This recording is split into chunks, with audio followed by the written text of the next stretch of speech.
Doctor, पोटावरची चरबी कशी कमी करायची असा प्रश्न बरेच जण विचारतात. मग मी त्यांना प्रश्न विचारत असतो की बाबा पोटावरची चरबी का बरं कमी करायची. तर ते म्हणतात पोट सुटल्यासारखं दिसतं, बेढप दिसतं, पोट वाढतं, लोक ढेरपोट्या म्हणतात, चलणं बसणं उठणं झोपणं पळणं मुश्किल व्हायला लागतं, एकूण हालचाली बिघडून जातात, शर्ट व्यवस्थित येत नाहीत. त्यामुळे आम्हाला वाटतं की आमची डेअरी कमी व्हावी, पोट सपाट दिसावं, एकदम फिट दिसावं आणि तंदुरुस्त व्हावं, आणि म्हणून त्यांना या पोटाच्या चरबीचं जास्त टेन्शन येतं. पण मित्र हो, शरीरामध्ये चरबी कुठेही जमा झाली तर ती तितकीच धोकादायक असते. कोणाच्या चेहऱ्यावर जमा होते, मानेवर होते, छातीवर असते, पाठीवर जास्त जमा होते, दंडाला जास्त असते, कोणाकोणाच्या हाताला असते, पायाला पिंडरीला जास्त असते, मांड्या सुद्धा किंवा सीटचा भाग असेल, या सगळ्या भागामध्ये चरबी जमा होण्याची शक्यता जास्त असते.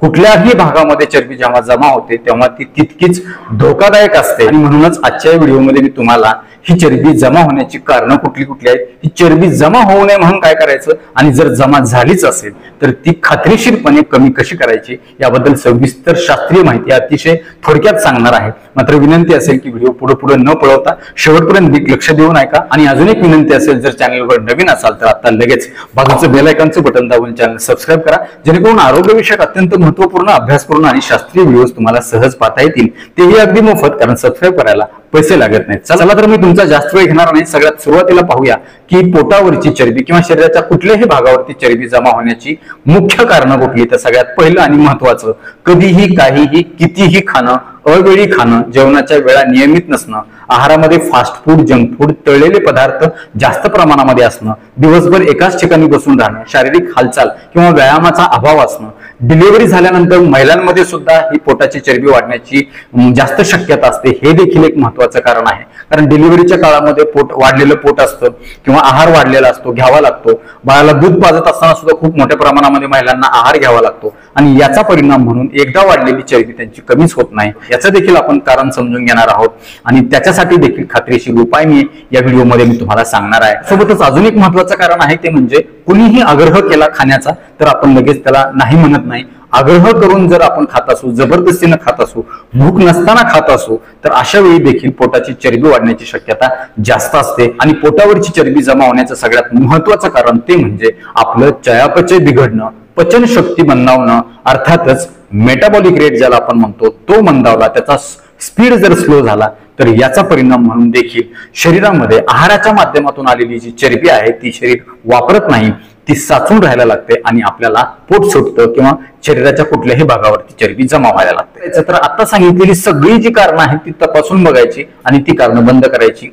अवेळी खायचं नाही, रात्री जेवण करून लगेच झोपायचं नाही, 2 जेवणाच्या मध्ये कमीत कमी 7 ते 8 तासाचं अंतर ठेवायचं, आग्रह कोणी करत असेल तर बळजबरीनं काय खायचं नाही, भूक नसताना काहीतरी खायचंय म्हणून अजिबात खायचं नाही, फास्ट फूड, जंक फूड, तळलेले पदार्थ अजिबात खायचे नाहीत, एकदा पोटभर जेवण केल्यानंतर मध्ये मध्ये अजिबात काही खायचं नाही, शारीरिक हालचाल ठेवायची, चालण्याचा, पळण्याचा, फिरण्याचा व्यायाम करायचा, योगा, मेडिटेशन करायचं. या सगळ्या गोष्टी तुम्ही आजपासून लक्षात ठेवून उद्यापासून सुरू करालच याची मला खात्री आहे. परंतु आता सध्या जी तुमच्या शरीरामध्ये पोटावरती जी चरबी जमा झालेली आहे ती कमी करण्यासाठी काय करायचं हे नीट लक्ष देऊन ऐका. तर मित्र हो, जर तुम्हाला पोटावरची चरबी किंवा कुठल्याही भागाची चरबी कमी करायची असेल तर त्यासाठी सगळ्यात महत्वाचा रूल आहे, महत्वाचा नैसर्गिक नियम आहे, तो म्हणजे तुमच्या शरीराची मेटाबॉलिक शक्ती जी आहे, मेटाबॉलिझम जे आहे, चयापचयाची जी शक्ती आहे ती जास्त वेगाने चालली पाहिजे, खूप मोठ्या प्रमाणामध्ये तिचं काम घडलं पाहिजे.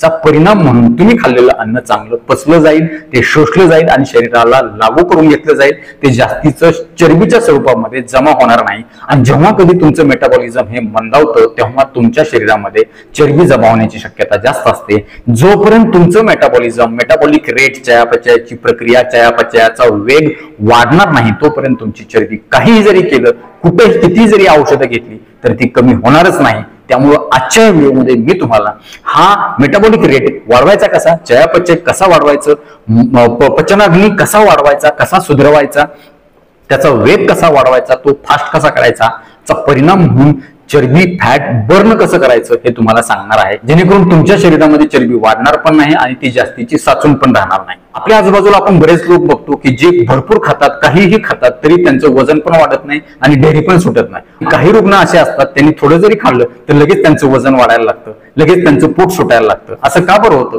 तर त्याच्या मागे महत्वाचं कारण ते म्हणजे त्या लोकांचा जो मेटाबॉलिक रेट आहे तो चांगला असतो, वेग त्याचा चांगला असतो, त्यांना खाल्लेलं चांगलं पचतं, अंगी लागतं, ते साचून राहत नाही आणि तुमचा मेटाबॉलिक रेट कमी असल्यामुळे तुम्ही खाल्लेलं अन्न तसंच राहायला लागतं, चरबीच्या स्वरूपात ते शरीरामध्ये जमा व्हायला लागतं. आता हा मेटाबॉलिक रेट वाढवण्यासाठी घरच्या घरी आपण 2 महत्वाच्या गोष्टी करू शकतो. सगळ्यात पहिला आणि महत्वाचा पदार्थ जो आहारातून आपण घेऊ शकतो तो म्हणजे आहे हळकुंड. ज्याच्यापासून आपण हळद तयार करतो त्याला आपण हळकुंड असं म्हणतो. ह्या हळकुंडाचा एखादा तुकडा तुम्ही तुमच्या स्वयंपाकामध्ये स्वयंपाक करताना टाका. भाजी असेल किंवा भात असेल, खास करून भात करत असताना हा हळकुंडाचा तुकडा तुम्ही त्याच्यामध्ये टाका छोटासा. मात्र भात शिजवत असताना तो कुकरमध्ये न शिजवता पातेल्यामध्ये शिजवा आणि जास्त गच्च किंवा चिकट होणार नाही याची आवर्जून काळजी घ्या, जेणेकरून तुम्हाला त्या हळकुंडाचा ही चरबी बर्न करण्यासाठी, अर्थातच मेटाबॉलिक प्रोसेस सुधारवण्यासाठी, चयापचय किंवा पचनाग्नीचा वेग जास्त वाढवण्यासाठी तुम्हाला हे हळकुंड अशा पद्धतीनं मदत करू शकतं, जेणेकरून तुमचा पचनाग्नी, तुमचा मेटाबॉलिक रेट हळूहळू वाढायला लागेल आणि शरीरातली चरबी हळूहळू बर्न व्हायला लागेल. यासोबतच दुसरा महत्वाचा पदार्थ तो म्हणजे इंडियन स्पायसेस, ज्याला आपण तिखट मसाल्याचे पदार्थ असं म्हणतो. मग त्याच्यामध्ये काळी मिरी असेल, दालचिनी असेल, तमालपत्र असेल, जिरे असतील, ह्या सगळ्या पदार्थांच्या मुळे आपली पचनशक्ती चांगली सुधारते, पचनाचा वेग चांगला वाढतो, मेटाबॉलिक रेट चांगला वाढतो, पचनाग्नी सुधारतो. त्याचा परिणाम म्हणून आपण खाल्लेलं अन्न चांगल्या प्रकारे पचवलं जातं, शोषून घेतलं जातं, अंगी लावून घेतलं जातं, ते चरबीच्या स्वरूपामध्ये जास्तीचं जमा होत नाही आणि याचा आपल्याला चांगला फायदा पोटावरची चरबी कमी करण्यासाठी नैसर्गिकरित्या होऊ शकतो, कुठल्याही दुष्परिणामाशिवाय. बऱ्याच जणांना हे उपाय सुरू केल्यानंतर दम निघत नाही, चैन पडत नाही, लवकरात लवकर त्यांना वाटतं की पोटाची चरबी कमी व्हावी, पण असं नाही. अगोदर तुमच्या तोंडाची, चेहऱ्याची, गळ्याची, छातीवरची, हातापायाची चरबी कमी होईल आणि नंतर तुमच्या पोटाची चरबी कमी व्हायला सुरुवात होईल. फॅट बर्न होण्याची जी प्रक्रिया आहे शरीराची ती अशाच पद्धतीने होत असते. तेव्हा तुम्हाला थोडासा संयम ठेवावा लागेल. मात्र ह्या सगळ्या गोष्टी तुम्हाला नियमितपणे कराव्या लागतील आणि तरच तुम्हाला एक दिवस या पोटाच्या चरबीपासून मुक्तता मिळेल, तेही खात्रीशीररित्या कायम स्वरूपासाठी. यासोबतच व्यायाम देखील तितकाच महत्वाचा आहे. पण फक्त चालण्यानं, फिरण्यानं किंवा अजून काही करण्यानं पोटावरची चरबी कमी होणार नाही. त्यासाठी खास तुम्हाला व्यायाम करावे लागणार आहेत. जर तुम्ही चालत असाल, पळत असाल किंवा जॉगिंग करत असाल तर अशा वेळी तुमच्या पायाची, मांड्याची, सीटची चरबी कमी होऊ शकते. छातीवरची चरबी कमी करण्यासाठी ते विशिष्ट व्यायाम आहेत किंवा हाताची, दंडाची किंवा चेहऱ्याची चरबी कमी करण्यासाठीचे विशिष्ट व्यायाम आहेत. त्या संबंधित सुद्धा आपण व्हिडिओ चॅनलवरती बनवले, तुम्ही आवर्जून भेट देऊन ते व्हिडिओ बघू शकता.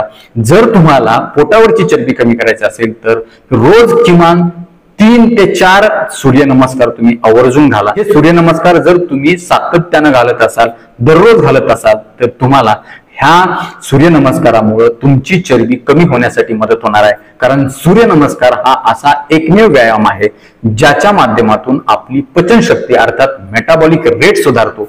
मेटाबॉलिक रेट सुधारला की आपल्याला चरबी बर्न होण्यासाठी, फॅट बर्न होण्यासाठी नक्कीच फायदा होतो. कारण मी पुन्हा पुन्हा सांगतोय की फॅट जमा होण्याचं एक महत्वाचं कारण ते म्हणजे मेटाबॉलिक रेट मंदावणं, पचनाग्नी मंदावणं. आणि जर तुम्हाला हा वाढवायचा असेल तर सूर्यनमस्कार तुम्हाला नैसर्गिकरित्या मदत करतो आणि तुमची चरबी कुठल्याही दुष्परिणामाशिवाय, पोटावरची असेल, कुठलीही असेल, शरीराच्या कुठल्याही भागावरची, डिलिव्हरी नंतर झालेली असेल तर ही देखील चांगल्या प्रकारे कमी होण्यासाठी फायदा होतो. यासोबतच आहारामध्ये खास करून तुम्ही भाकरीला प्राधान्य द्या. त्यामध्ये मग ज्वारीची असेल, नाचणीची असेल किंवा बाजरीची भाकरी तुम्ही आहारामध्ये आवर्जून समाविष्ट करा. ह्या भाकरीसोबत तुम्ही हिरव्या पालेभाज्या किंवा फळभाज्या आवर्जून खा. आणि हे खात असताना अजून एक महत्वाची गोष्ट लक्षात ठेवा, भाकरीपेक्षा भाजी दुप्पट खा.